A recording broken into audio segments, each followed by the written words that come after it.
Jesus, let your love shine through us, or let it lead to action.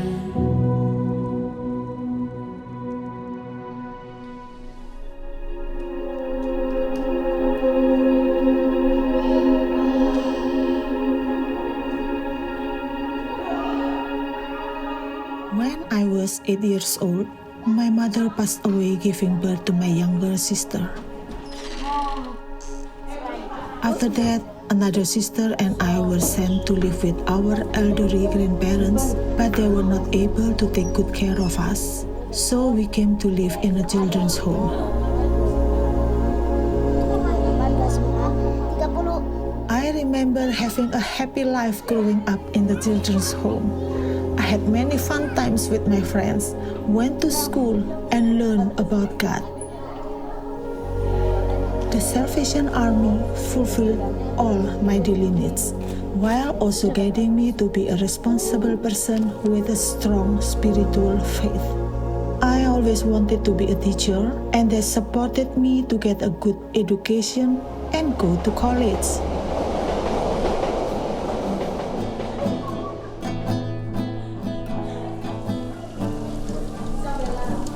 Today, I am the lead social worker of the Booth Children's Home where I live. I am also a specialist social worker overseeing all Salvation Army homes across Indonesia. I help guide children to achieve their dreams and aspirations.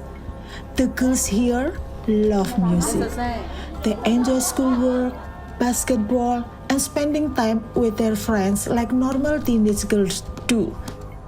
I want to encourage them to be brave, strong, and trust God.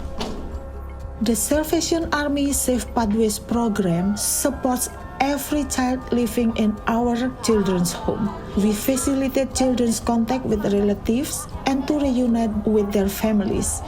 When the child returns to their family, we seek to minimize risks and support the child's development.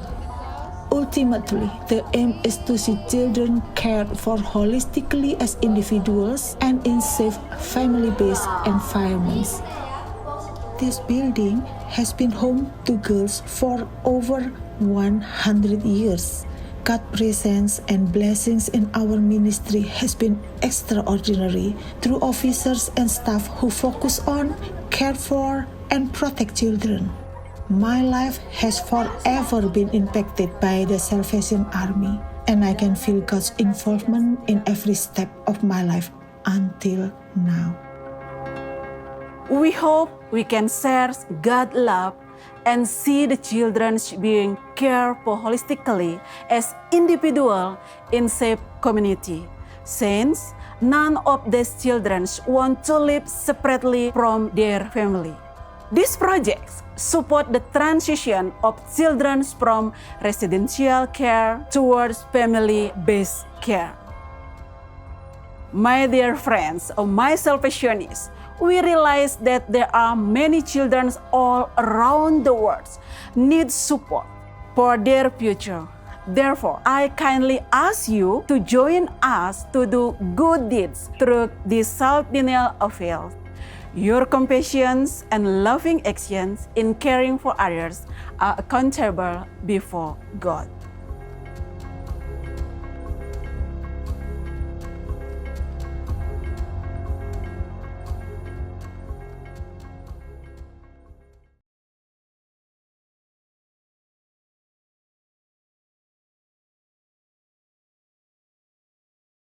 The message for today is all about pudding. Anyone like pudding? Does anyone have a favourite pudding? Yeah, call out your favourite pudding. Ice cream, yeah, what else? Steam pudding, yeah. Apple crumble. I put that one up there because that's one of my favourite puddings. And chocolate self-saucing pudding. Yeah, is that anyone else's favourite? That seems to be, yes, getting your hands up over the back. Oh look, I thought since we're talking about pudding today, and actually pudding is central to the self-denial appeal, I thought I should share some pudding with you. So we've got pudding, bring in the pudding. Okay, not for all of you, but a few of them. I think Jackson is quite keen for pudding, so we better give some to Jackson. And I think kind of some of these guys in the band here can have some pudding. Isn't this exciting? You're glad you came to church today. You might just get pudding. Okay. While they're organising that over there, I want to tell you how it comes to be that self-denial is about pudding. You're all completely distracted now, aren't you? Anyway, I'm going to try and get on with it. There was a man, and his name was Major John Carlton, and he was a man who liked pudding. Now, I thought we were going to try and keep them over there, but anyway, never mind. This particular Major John Carlton got pudding every night. Does anyone here get pudding every night? You're pretty lucky if you do. Oh, spoiled over there. Okay, well, you're pretty lucky if you get pudding every night. But Major John Carlton did. And maybe back then that was just something that happened a bit more than it does today. But Major John Carlton sat in a church service in 1886 under General William Booth, and Booth gave this powerful address asking for people to pledge funds to the work of the army, and he was really convicted and he really wanted to contribute, and he was sitting there with all of these rich wealthy businessmen, and John Carlton had been a rich wealthy businessman. They were all writing out big pledges, and he was now on a shoestring budget, and he thought, how can I ever give something to contribute? I know, I'll give up pudding. For a year, I will give up pudding. I will save 50 shillings, and that will be what I can donate to the army. Actually, this to me seems I've actually got it a bit wrong, because it is about pudding, but it's actually about not eating pudding. We're going to need to take the puddings back, Rowan. Come and get the puddings, I'm sorry. If you want to eat them, you better eat them really fast. This is about denying yourself pudding. Oh, Brendan, eat it quickly if you want it, because she's coming back to get the pudding. Yeah, she's sorry. She's not really sorry. If you want it, eat it fast. Okay. I'll just let the noise die down, then we'll try and carry on. That was mean, eh? Sorry. Not really sorry. You did get a couple of mouthfuls though, didn't you? I did give you time to have a couple of mouthfuls of pudding. The point of self-denial is to give up something, and in John Carlton's case it was pudding. So in the days that followed after this meeting, William Booth collected all the little yellow pledge cards and he read them through, and as he looked through these cards, he was moved by John Carlton's pledge.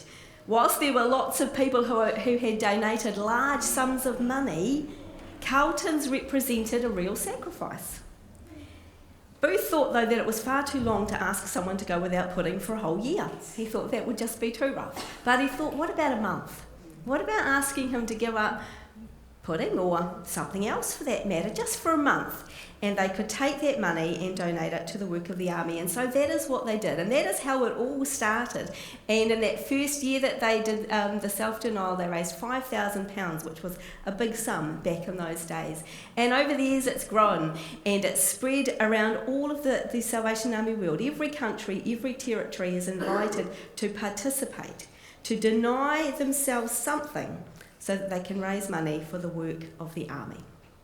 Now, personally, I don't relate to the idea of giving up pudding, because pudding's a treat in our house. Is it a treat for most of you? So perhaps pudding isn't something that we can relate to in that way, but I wonder what your pudding would be.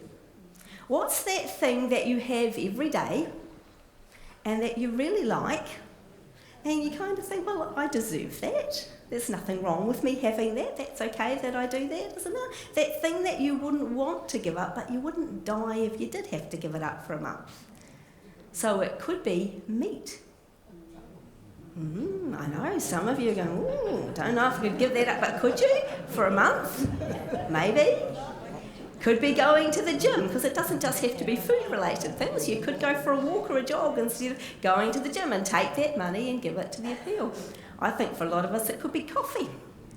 I don't buy a coffee every day, but I do sometimes, and I like my little coffee sachets.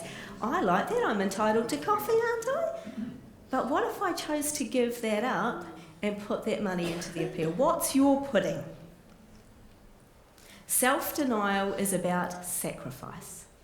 It's not just about being generous. It's about being generous in a way that costs us. And when we give in this way, a small gift can be a great gift if it's given from the right place. One of the things that has struck me as I read the devotional material that came out from the Army with the self-denial appeal is just this idea that every country, every territory around the Salvation Army world is invited to participate and to contribute to the appeal. And you know what that means?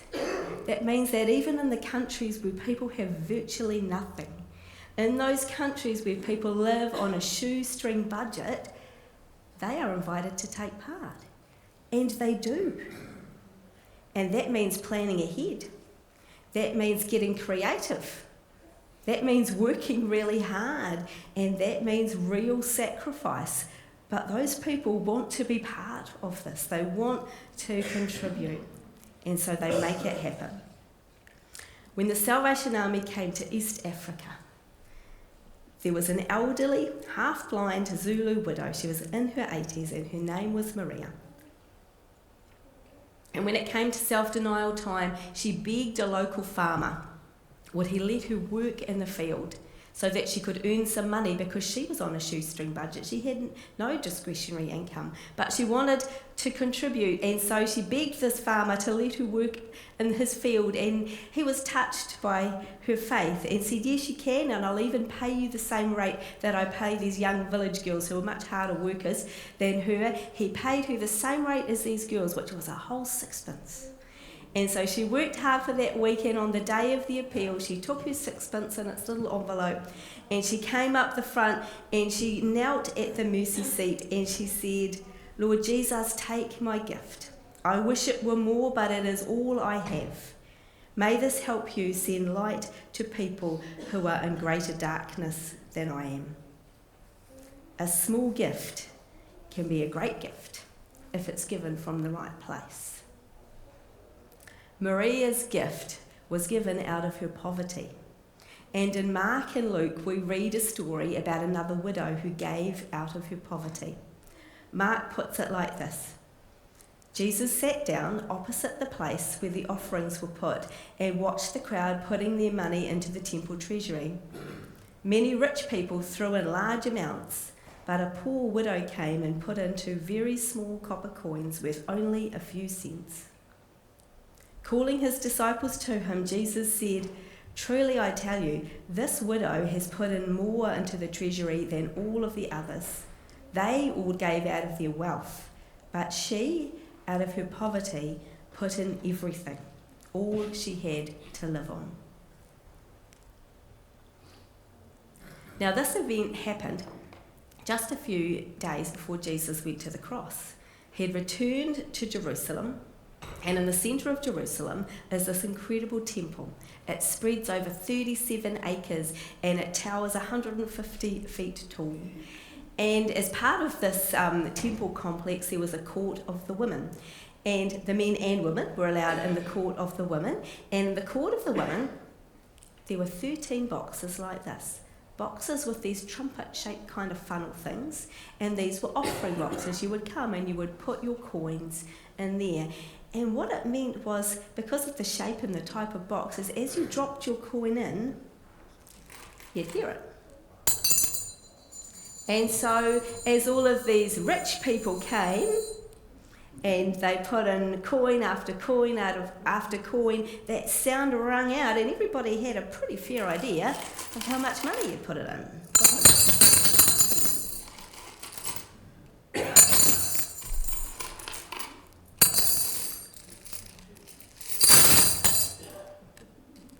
But then this little old widow came along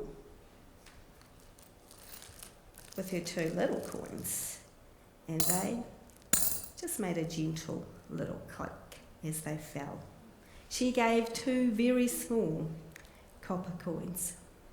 And we go back to the Greek and we find out that these coins are actually worth 1/100th of a denarii. And so a denarii was 1 day's work if you're a labourer. So 1/100th of that. They were the smallest coins that existed. She could not have given less. We could say, and the equivalent today might be saying she gave about 5 minutes' work. It was like a gold coin donation. 2 seemingly insignificant coins. 2 coins that had no significant value at all, yet Jesus called over his disciples to point out her gift. He commended her generosity because in terms of real cost, she had put in more than the rich before her. Those before her gave out of their excess. They probably didn't even miss the money. She gave out of what she had to live on. Her giving cost her something of life's necessities. It cost her more than just pudding. Yet she didn't say, I'm going to just put off my giving. I'm just going to wait till I have a bit more. I'll wait till I've earned some more and I've got some money to come and go. Oh no. Out of the little she had, she wanted to contribute. She wanted to participate. And that meant for her, as it does for many salvationists during self-denial, planning ahead, getting creative, working hard, sacrifice. Now, we note here, Jesus isn't giving the other people a hard time for the larger gifts that they brought. He's not saying that there was anything wrong with bringing a bigger gift. He's simply pointing out that in proportion with what they had, she gave more. The size of the gift does not necessarily equal the size of the sacrifice. A small gift can be a great gift if it's given from the right place. And I'm sure all those of you who have ever received children's artwork will appreciate that. I've got a couple of cards here. My daughter Chantel's a teacher, and her class gave me a card, and actually they've given one to Mr. Stanbridge over there. Your name's spelt wrong on it, but it's for you. I went into her class a few weeks ago and took some brass instruments, and I've been meaning to give this to you, so I thought if I do it now, we've all seen that I've actually done what I was meant to do. But they gave one to me and one to him. Stuart loaned me the instruments, and I went in, and we had such a good time.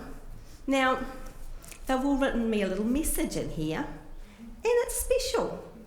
But you're not going to pay any money for it. It's not actually worth anything. The value is in the gift, isn't it? The thought that went into this. I do especially like it because one of them in there said that I was beautiful, and another one said, thank you for showing us, instead of the B flat bass, the big flat bass. So